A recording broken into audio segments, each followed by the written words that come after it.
일상생활에서 알아두면 좋을 만한 알기 쉬운 생활 법령에 대해서 이야기를 나눠보도록 하겠습니다. 제가 영화 제목만 이야기해도 이 사건이구나 라고 생각을 하실 것 같아요. 바로 살인의 추억입니다.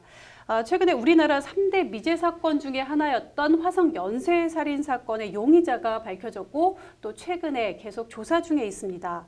그런 용의자 이춘재가 모범 범죄로 결론난 8차 사건까지 자신이 한 것이다 라고 주장을 하면서 논란이 다시금 커졌습니다. 오늘 알기 쉬운 생활법령에서는 이와 관련해서 재심에 대해서 한번 이야기를 나눠볼까 합니다. 먼저 배 변호사님, 네. 화성 연쇄살인 사건 하면은 8차 사건이 있잖아요. 네, 지금 굉장히 화두가 되고 있는데 어떤 사건인지 좀 말씀해 주시죠. 네, 8차 사건은 이제 1988년 9월에 발생을 했는데요.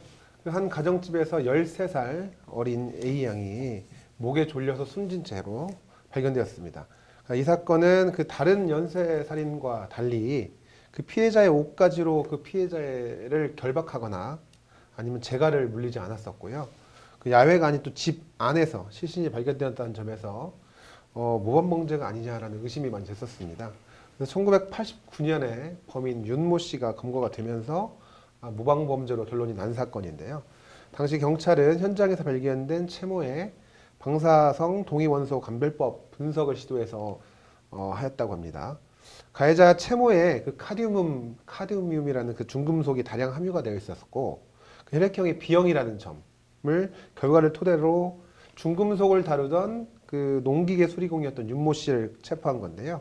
당시 22세였던 윤모 씨는 그 이후 무기징역을 선고받고服役하다가 2009년에 가석방되었습니다. 네, 이 영화를 볼 때도 전 그런 생각을 했는데 과학 수사 같지는 않다. 맞습니다. 네, 그런 느낌이 들어서 과연 진실일까라는 생각을 했었는데 그때 당시에 윤 씨는 그럼 당시에 범행을 인정했는지 이 점이 굉장히 궁금하거든요. 네, 그 경찰 수사 과정에서는 범행을 인정을 했었다고 하죠. 인정을 했었는데 재판 도중에서는 이제 말을 바꿔서 그 줄곧 범행을 부인했었습니다. 그 폭행, 가혹행위가 있었다라고 주장을 했었지만 결과적으로는 받아들여지진 않았고요. 그래서 2003년 수감 생활 중이었던 2003년에 한 언론사하고 인터뷰를 했었다고 합니다. 인터뷰를 했었는데 그때도 살인은 한 적이 없다 자신은. 그래서 매우 억울했다고 한다고 합니다. 정말 사실이 아니라면 그 누구보다도 그럼요. 억울할 것 같습니다. 아주 억울한 일이죠. 네. 그런데 여기에 최근에 이춘재 씨가 8차 사건까지 본인이 한 것이다라고 자백을 하면서 윤 씨의 주장일 사는 가능성이 한층 더 높아졌습니다. 그렇다면 윤 씨는 20년 동안 억울하게 옥살이를 한 것인데 이에 대해서 법적 대응을 하겠다라고 밝혔거든요. 이렇게 되면 재심이 열릴 수 있는 것인가? 이 점도 좀 따져봐야 될 것 같아요. 네, 그 이춘재 씨가 만약 8차 사건의 진범이 맞다라고 한다면 윤 씨는 국가를 상대로 형사 보상을 청구할 수 있습니다. 그러기 위해서는 먼저 재심을 통해 무죄를 선고받아야 하는데요. 형사소송법 제420조는 재심이 가능한 사유를 열거하고 있는데 확정 판결 이후에 판결에 결정적인 영향을 미칠 수 있는 새로운 증거가 발견됐거나 수사 재판 과정 중 사법기관의 위법 행위가 밝혀진 경우에 이제 재심을 청구할 수가 있습니다. 만약 이춘재 씨의 자백이 사실이라면 이 규정에 따라서 윤 씨는 재심이 인정될 수도 있겠습니다.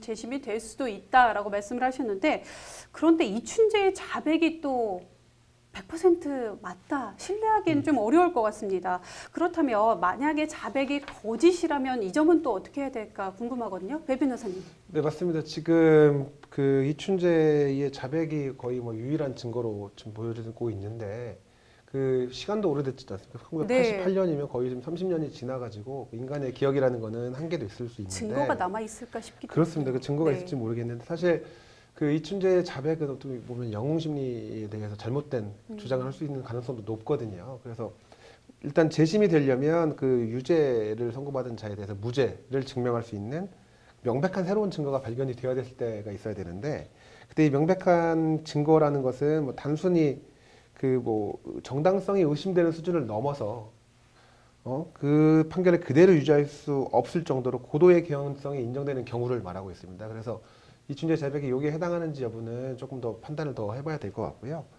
그렇기 때문에 그 이춘재의 자백에 부합하는 기존의 증거가 존재한다거나 아니면 자백 내용을 뒷받침할 수 있는 DNA 증거 등 새로운 증거들이 좀 발견이 된다면 아마 이 유죄 증거로 사용될 수 있지 않을까, 재심이 받아들여지지 않을까 생각을 하고 있습니다. 네, 이 사건을 보면서 두 번째 영화가 또 만들어질 수도 있겠다라는 생각이 들기도 했습니다. 고도의 개연성이 있다면 또 재심이 가능하다라고 말씀을 하셨는데, 그렇다면 재심으로 인해서 유죄였는데 무죄로 바뀐 사건도 있을 것 같거든요. 이 점도 있었을까요, 최 변호사님? 예, 재심이라는 영화를 통해 많이들 알고 계실 것 같아요. 약천 오거리 살인 사건에서 범인으로 지목돼서 징역 10년을 선고받은 김 씨가 이제 새롭게 진범이 잡히면서 2016년 11월 재심을 통해 무죄를 선고받았습니다. 그리고 1999년 발생했던 삼례 나라 슈퍼 강도치사 사건에서도 2016년 10월 재심 끝에 무죄를 선고받은 사례가 있습니다.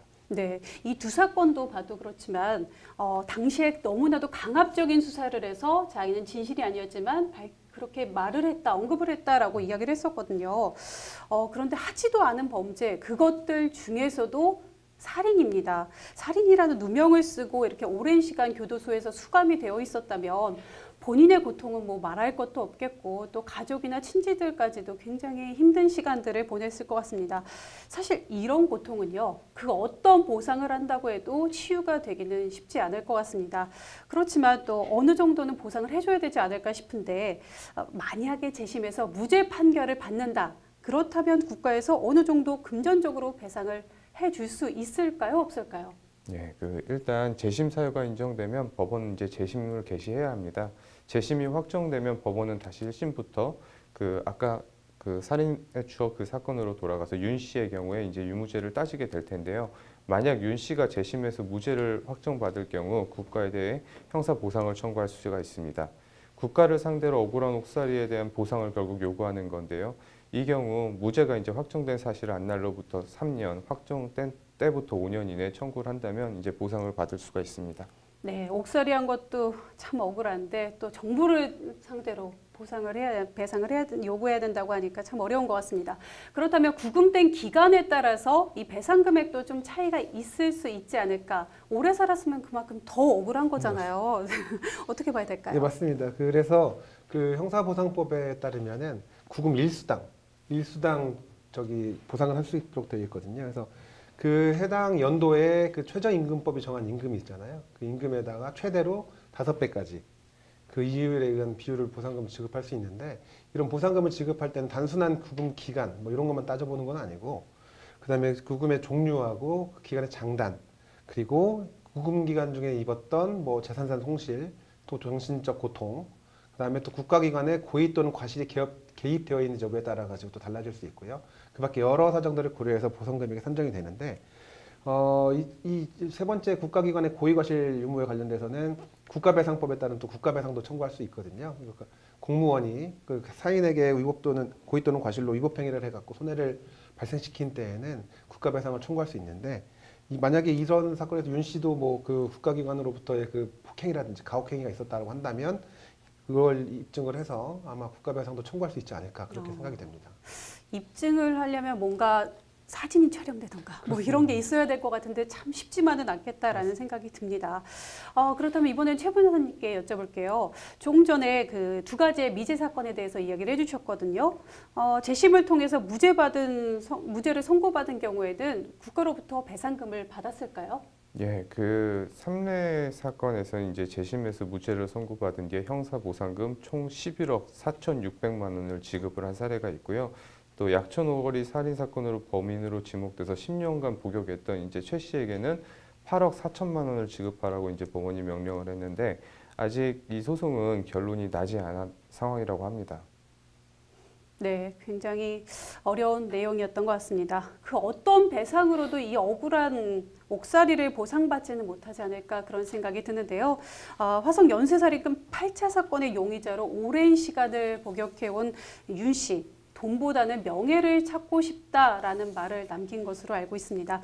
아무쪼록 철저한 조사로 이 8차 사건의 진실이 밝혀지길 함께 또 응원하겠습니다.